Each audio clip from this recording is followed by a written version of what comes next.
Gentlemen, do you believe karma exists? The story of how karma caught up with an unfaithful wife. Let's hear it. Hello, my name is Nessie. I am 32 years old. Today, I want to share a deeply personal experience that arose after almost 14 years of living together with my husband.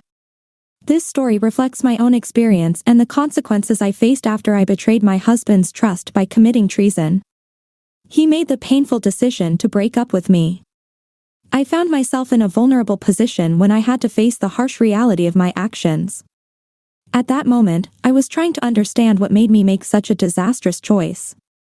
It seemed to me that I was under the influence of a spell, unable to realize the depth of my actions. To my amazement, I discovered that I had entered into a relationship with a complete stranger whom I had first met at a social reception. I could not imagine myself capable of such behavior, especially in relation to my beloved husband. As an independent woman in my youth, I thrived as a freelance content writer, enjoying the flexibility of working from a cozy home and being able to freely manage my time. I often engaged in side projects and participated in various events. On one such occasion, I was engrossed in a writing assignment that required extensive research and preparation of materials. It was at this moment that a brilliant idea struck me like lightning. Blake Crouch's book, Dark Matter, seemed to me an ideal source of information to improve the quality of my project. Without hesitation, I made an impromptu decision to pay a visit to the local library. Despite diligent searches through library catalogs, my efforts were fruitless. I could not find the desired book. Disappointment began to creep into my soul, and I began to think about alternative solutions. When I was already heading for the exit, ready to leave the library, fate surprisingly intervened. At the moment when I was about to get into a taxi waiting for me, the very book that I had been looking for all day came into my field of vision. It was held in the hands of a good-natured gentleman who seemed to be absorbed in its pages. In an instant, I abandoned my previous decision to leave, overcoming an irresistible desire to take advantage of this unexpected opportunity. Without further hesitation, I approached the gentleman, driven by an unyielding determination to purchase the book I had been looking for so long. Smiling warmly, I approached the gentleman, noticing that he also reciprocated. I introduced myself as Nessie, and he kindly replied that his name was Michael. I couldn't resist telling him honestly about the reason that attracted me to him, about the book he was holding in his hands. It seemed funny to me, and he couldn't help but burst out laughing. Genuinely perplexed about my unusual attractiveness, curiosity flashed in his eyes, and he playfully asked why, out of all the things, I chose the book he was holding in his hands. In a joking tone, he suggested that I must be a real bookworm since I was so fascinated by his literary choice. Expressing my gratitude, I shared with him the disappointment caused by my long search for the book. To my surprise, he finished my sentence, admitting that he had encountered difficulties in searching. Our giggles intertwined, and a connection immediately formed between us. In the continuation of the conversation, he said that he would not be able to meet the person he had been waiting for. At that moment, he received a call and was told to continue to fulfill his plans for that day as they would agree on a more convenient meeting time. Taking advantage of the opportunity, he quickly decided to spend his newfound free time in my company, deciding instead to chat with me. Taking advantage of a spontaneous turn of events, we went to the nearest cafe attracted by the aroma of freshly made coffee and the promise to taste delicious scrambled eggs. As the conversation deepened, it became clear that we have many common interests. A pleasant discovery was that we both deeply love science fiction, prefer books over movies, and appreciate the simple pleasure of a cigarette over other forms of entertainment. In addition, our shared passion for mountains and nature has further strengthened our bond. Every moment, it became clear that a special affection had arisen between us. So, our journey together began. As a gesture of sincere kindness, he generously offered me the book, allowing me to keep it as long as I wanted. This small act of generosity became a symbolic gesture symbolizing the blossoming of romantic relationships that were waiting for us ahead on the pages of the book. I quickly gathered all the necessary information and completed the task in just 3 days. Surprised by my efficiency, he admired my dedication and skill, which further strengthened his love for me. Our relationship continued to develop, and for 2 years, our love grew stronger. In the end, we made a sincere decision to have a modest wedding surrounded by close people who occupied an important place in our lives. It was very important for us that these special people attended the wedding and celebrated our union. When our wedding day came, my heart was filled with joy. It was as if I was floating in the ninth heaven, grateful that these dear guests were present at our ceremony. It was undoubtedly one of the most unforgettable moments in my life, filled with love, happiness, and the promise of a wonderful future together. My dream is that we will continue to enjoy this excitement and turmoil throughout our lives. But the honeymoon came to an end, and the joyful memories of our wedding seemed to have evaporated when we were faced with the harsh reality of everyday married life and the many obstacles that accompanied it. Despite the pressure from relatives and detractors, we were left without children. We made a commitment to never lose sight of the glimmer of hope that flickered against the background of the difficulties we faced from year to year. Having decided to live happily, we remained optimistic and prayed for the best. Miraculously, shortly after celebrating our 4th wedding anniversary, I became pregnant, and a son appeared in our life. He brought us immense joy and became one of the greatest blessings in our lives. Despite the fact that we tried to expand our family and give him brothers and sisters, we were disappointed. No more children appeared. Nevertheless, we persisted in hoping. 11 years have passed since our wedding, and now one of my dearest friends is preparing to enter into a marriage union. To celebrate this significant event, we decided to arrange an exquisite bachelorette party in her honor. Our girl squad consisted of various married and unmarried women who came together to surprise her. As the long-awaited date approached, my excitement grew exponentially. Memories of my own bachelorette party came flooding back to me, reminding me of the delight and charm that filled the air. I couldn't help but wish my friend an even more magnificent and unusual experience.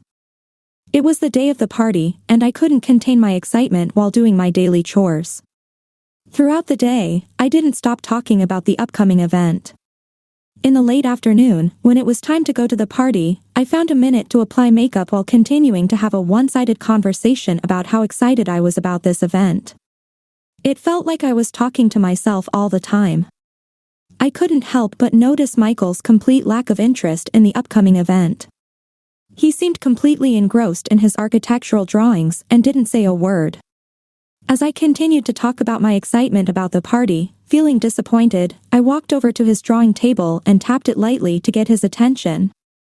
He looked at me through thick glasses and asked me to let him concentrate on his work. His answer disappointed me. After finishing my makeup and dressing for the occasion, I eagerly turned to him again, hoping to attract his attention and share my delight at how I looked. After a brief glance at me, he muttered a half-serious compliment, barely managing to utter a word, and returned to his drawings. I felt a wave of disappointment wash over me, and my self-esteem plummeted.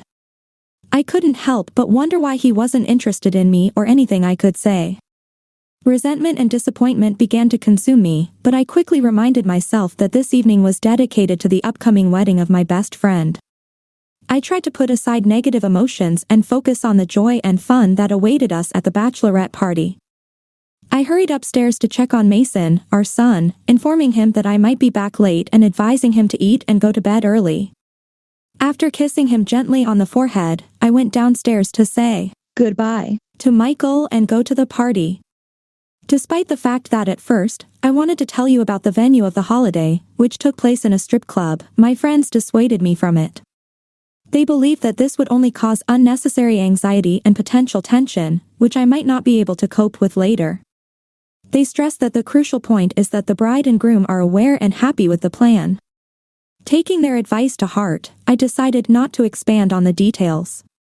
As agreed, a male candid dance was ordered for the entertainment of my best friend, and he was ready and waiting.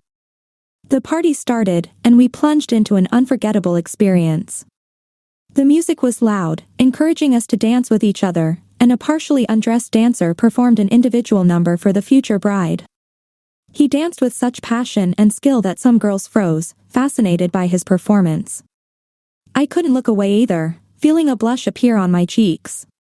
But my condition was dramatically disrupted when the dancer crossed the line and started touching me inappropriately. Reacting quickly, I pulled away from his touch and joined the other girls dancing around him. However, his gaze never left me throughout the dance. In the end, he sent me a discreet note asking me to meet him on the street. I told several of my friends about his courtship, and their reaction was laughter, prompting me to take further action. Suddenly, it seemed to me that my actions and choices depended on their approval or disapproval. This situation made me experience incredible fear. With trepidation, I went outside to meet him. He was standing in a white transparent shirt, showing off his impressive physique, wide chest, toned arms, and impressive abs. My gaze was fixed on him, and I couldn't take my eyes off him. He skillfully manipulated my emotions, persuading me to embrace, which I reluctantly succumbed to. At that moment, he resumed his inappropriate harassment and began to touch me, so that I stopped controlling myself. Before I knew it, we surrendered to our desires, quenching the insatiable thirst in both of us. When he shared his contact details and asked me to contact him when I wanted his presence, I was struck like lightning by the realization that I had just betrayed my husband. Overwhelmed with sadness and a sense of deep uncertainty, I got lost in a sea of conflicting emotions. I immediately refused his offer, deciding to put him out of my mind. I threw away his contact details, promising myself never to repeat such a mistake. But despite everything, he reappeared in my life, and we started a full-fledged romance. Our secret meetings took place in an inconspicuous hotel in the city where we repeatedly met. Every time our meeting ended, I was overcome by a wave of guilt, and I felt complete mental emptiness and remorse for the rest of the day.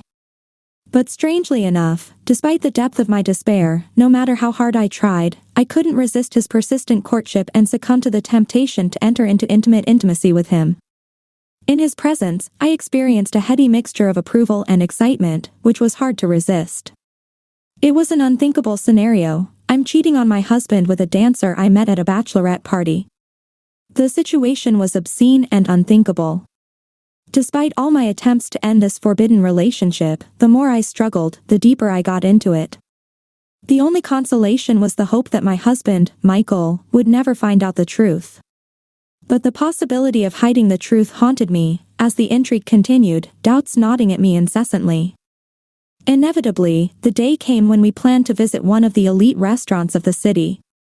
It was a serene and radiant Thursday evening. My husband was absorbed in his work, diligently creating numerous drawings for an impatient client who was due to arrive the next day.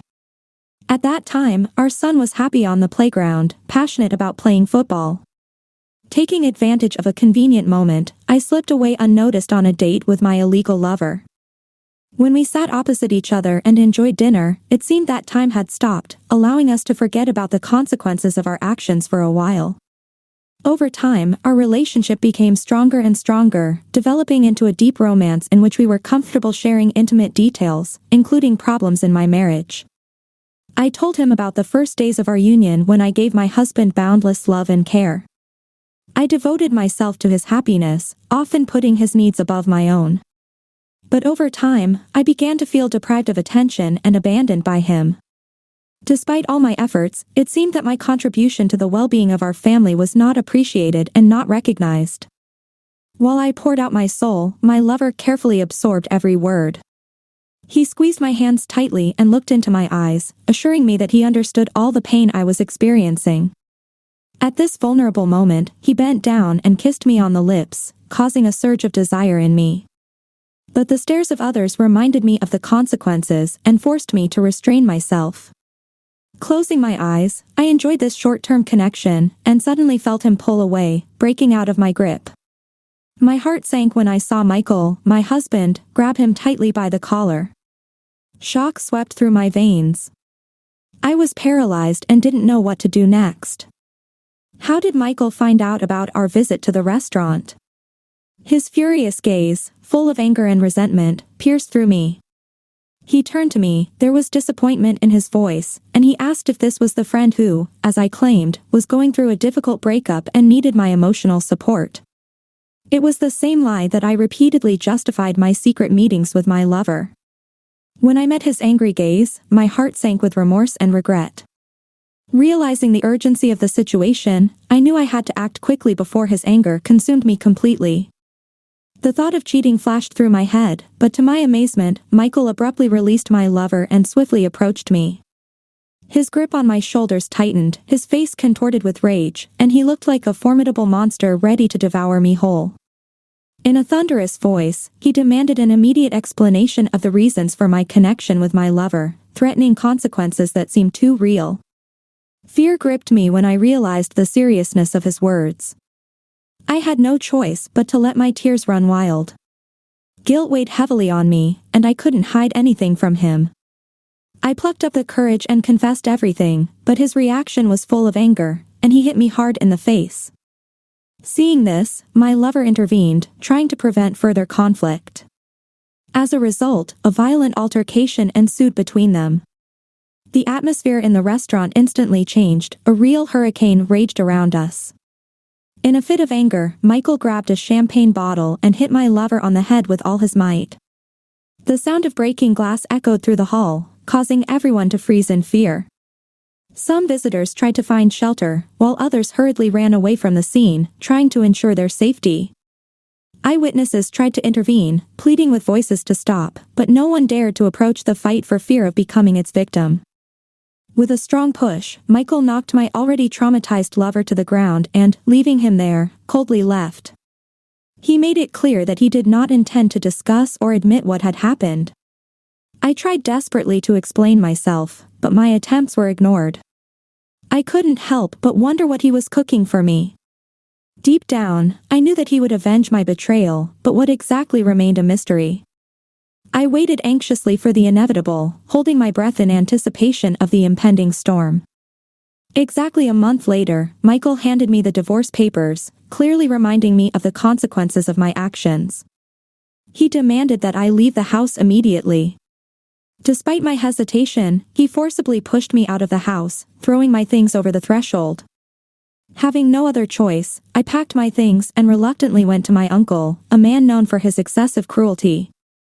Because of his penchant for cruelty, he divorced his wife, and the children eventually drifted away from him.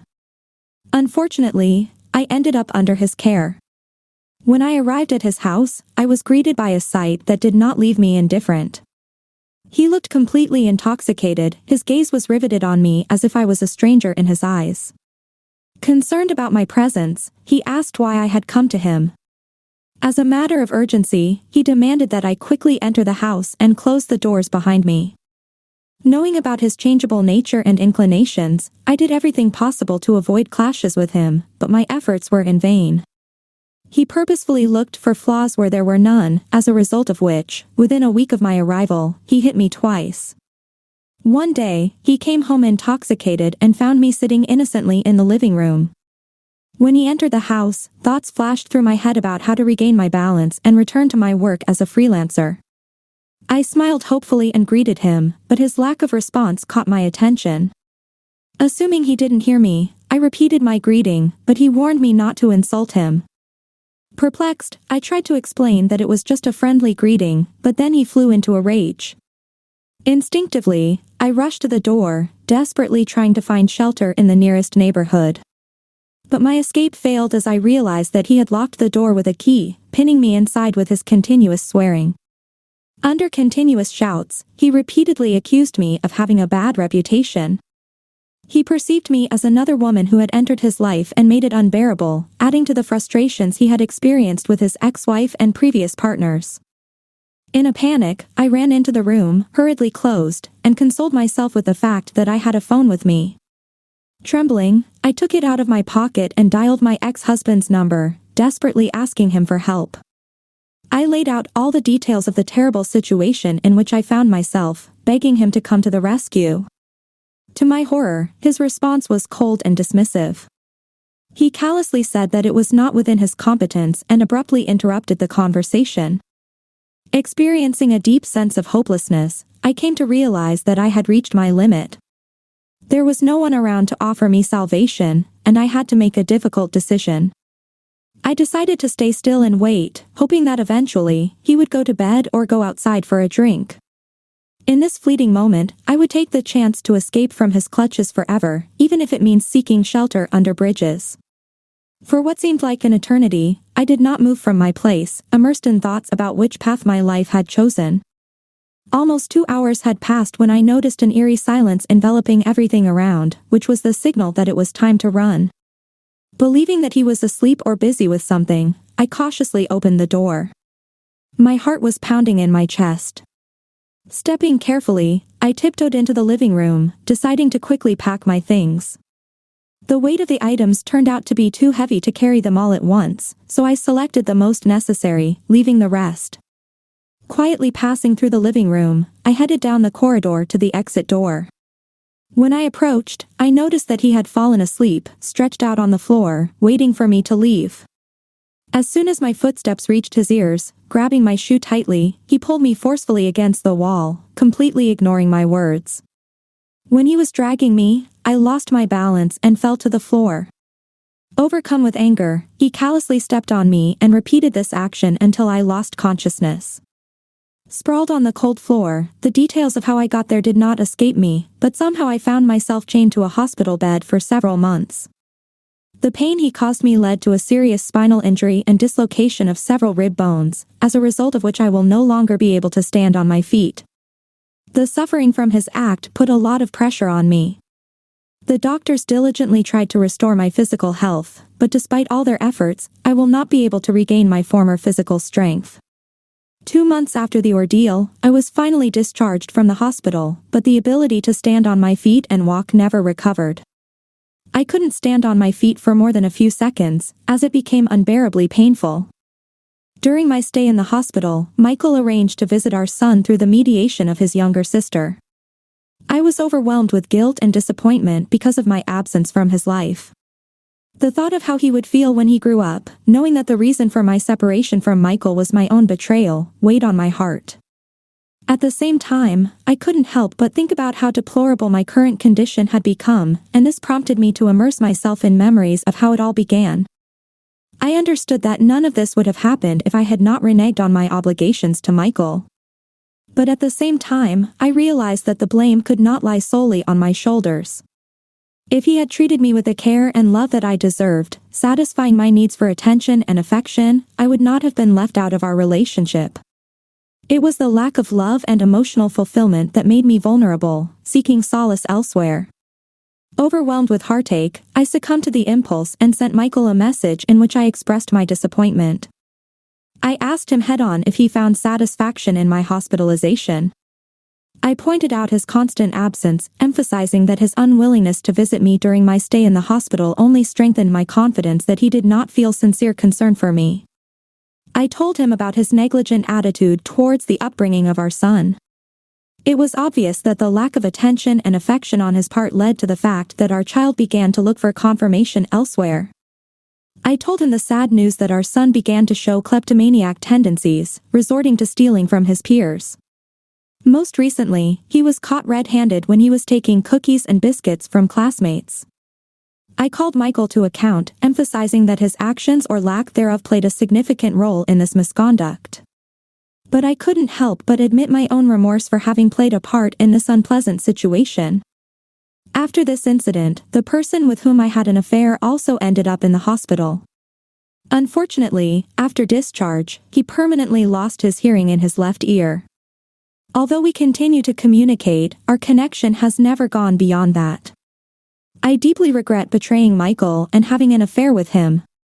Remembering that ill-fated day of my girlfriend's bachelorette party, I understand how stupidly I acted.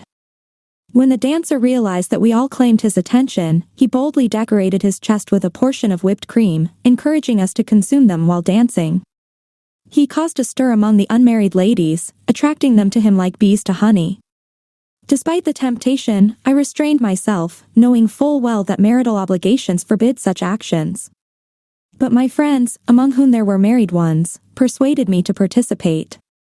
They assured me that they themselves had indulged in similar pursuits more than once.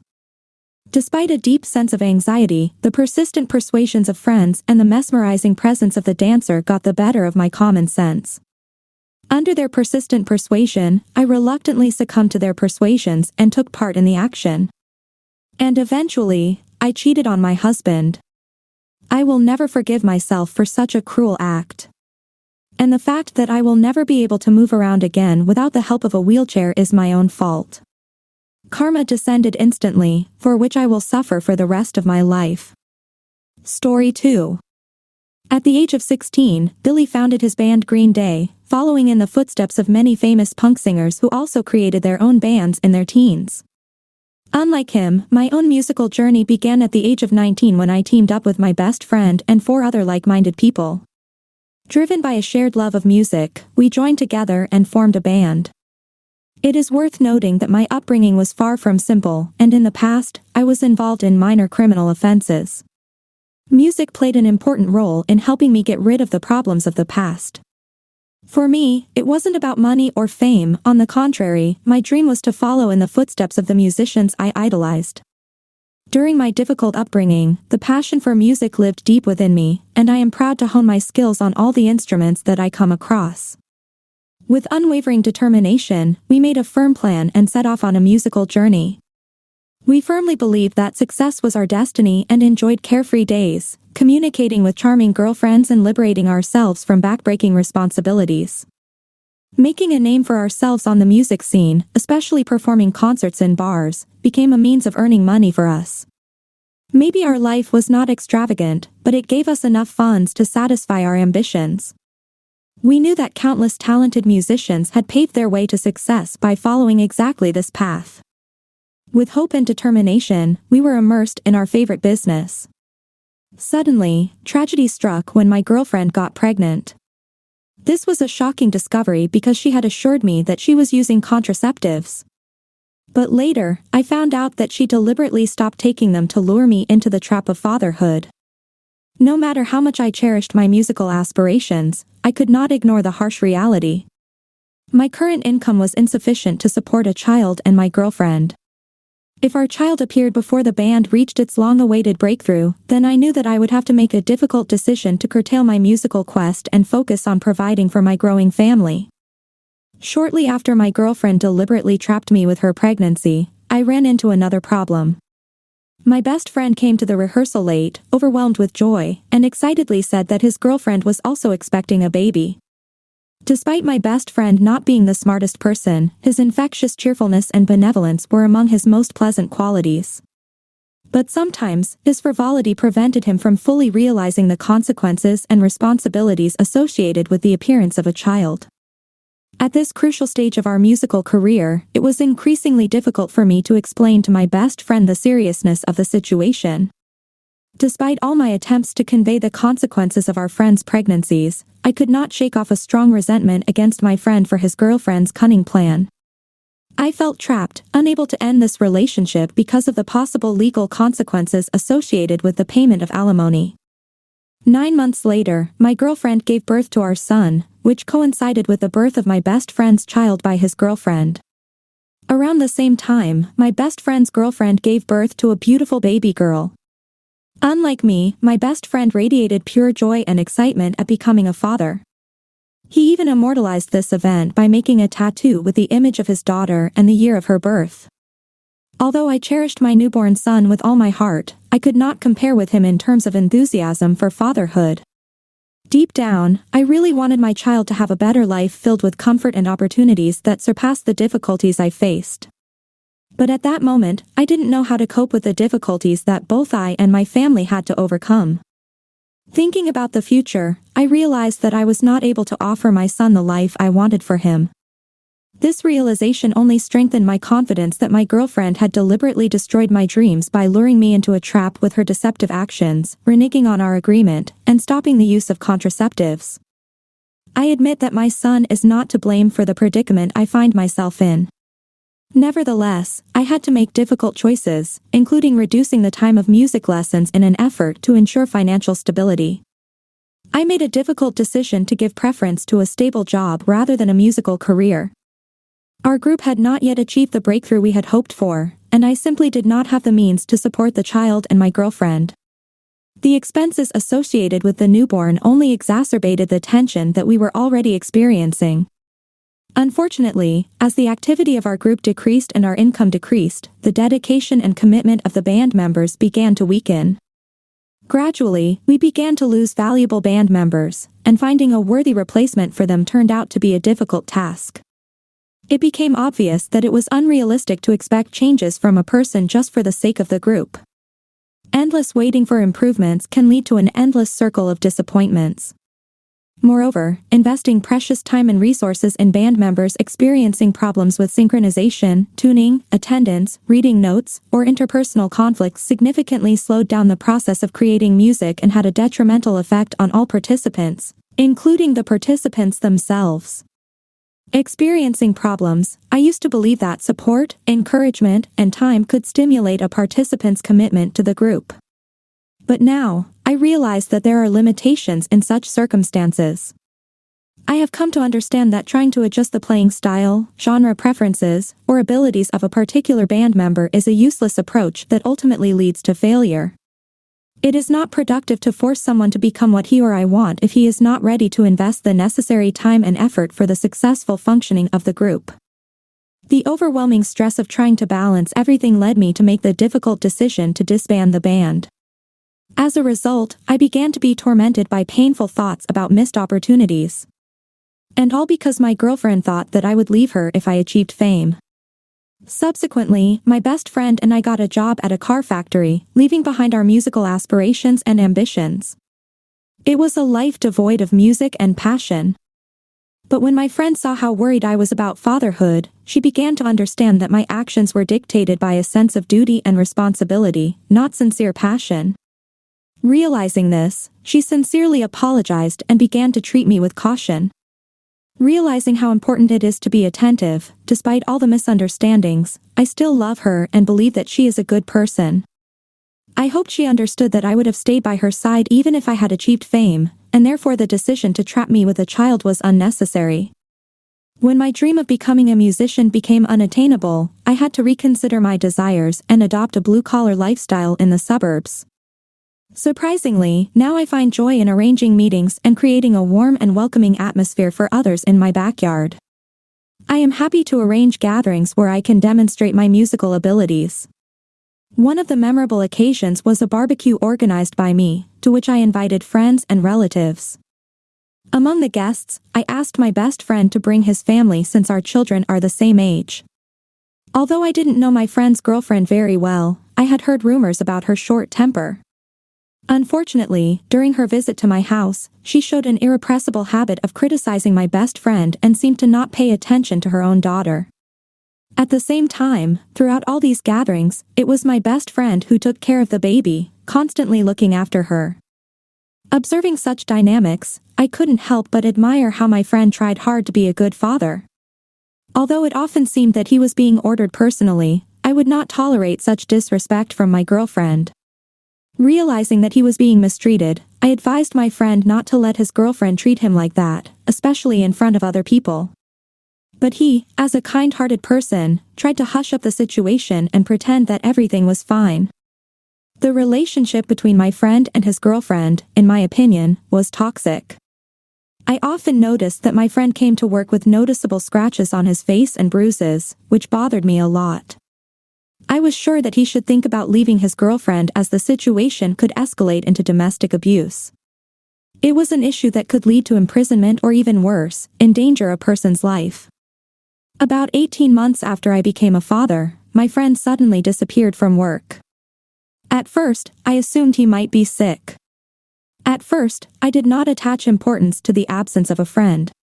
When he did not show up for work the next day, considering that we worked in different departments, I was not aware of all the events. Nevertheless, I decided to contact him and call him. But he does not answer the calls. 3 more days passed, and I managed to find out his girlfriend's number through my friend and call her. To my complete shock, she informed me that my friend had been arrested by the police. To my bewilderment, she filed a domestic crime report against him, accusing him of assaulting their 18-month-old daughter. Having difficulty digesting this information, I decided to check the truth by going to the district's website. To my horror, I found out that he was indeed in the county jail, and the charges were listed there.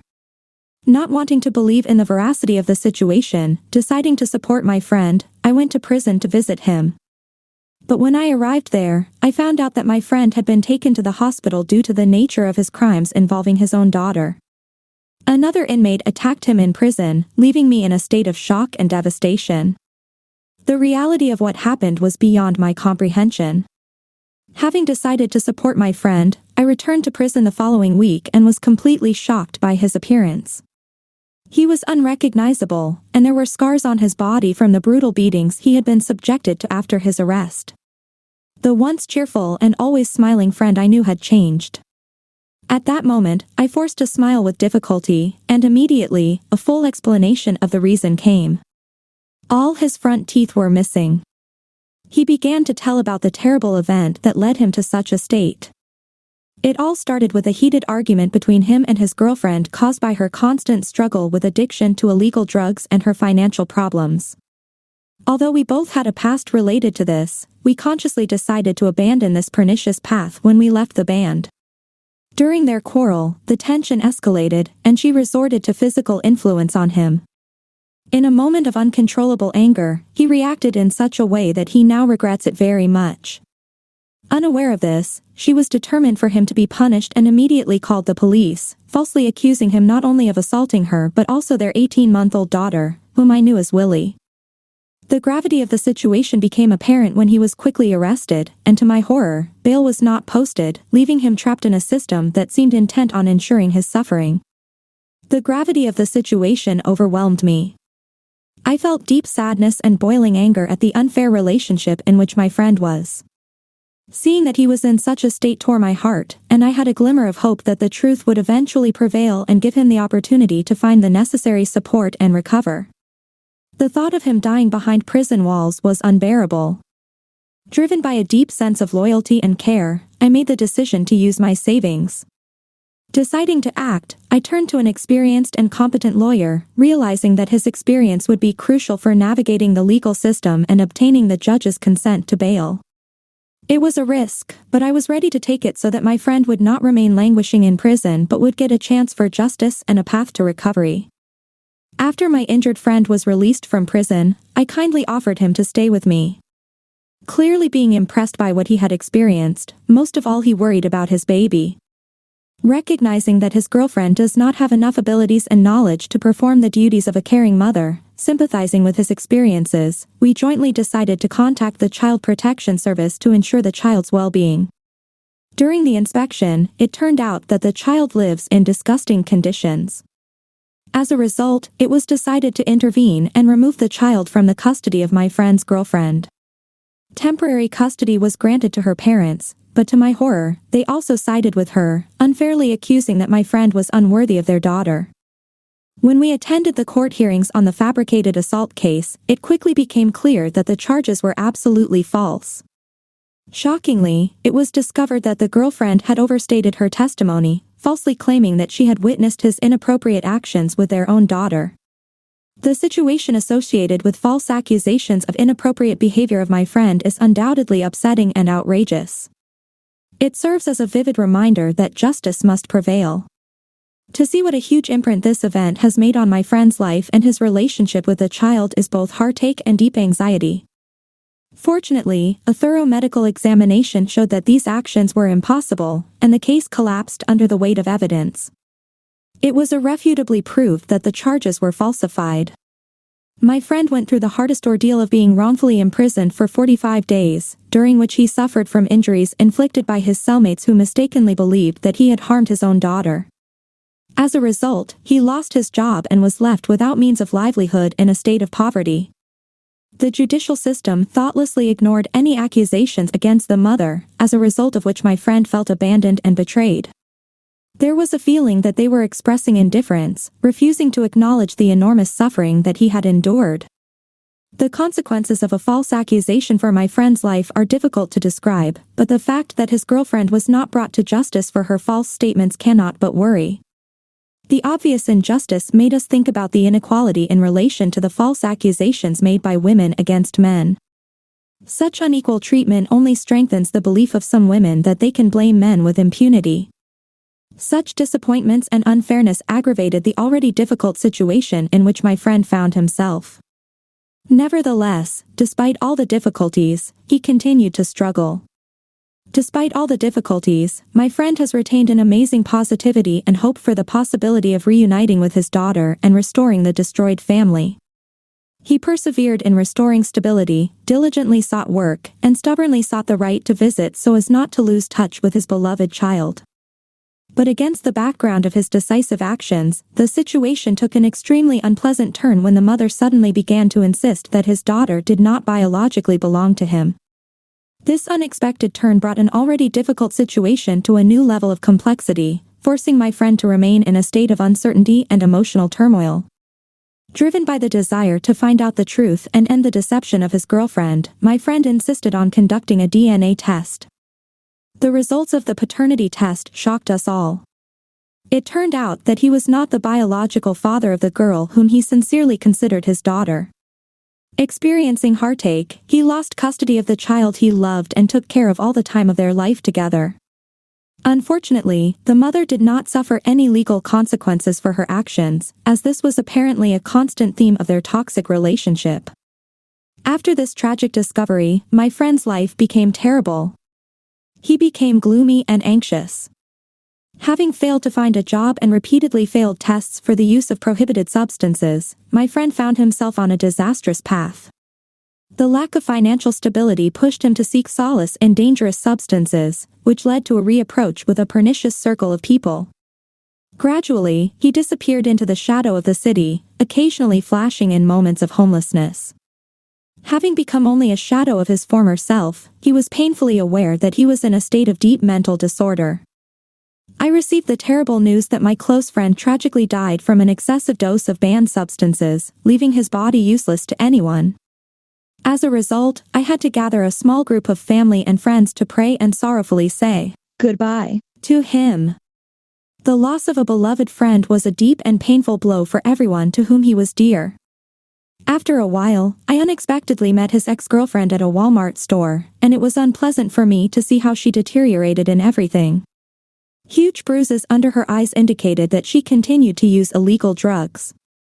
She was standing on the ground at the exit of the store, begging for alms. As it turned out, the child was not given to her because of her addiction and financial situation, and besides, she could no longer pay for the rent of the house. The sight served as a bitter reminder of the pain and suffering she had caused. The injustice and tragedy in my friend's life served as a vivid reminder of the injustice that could befall us.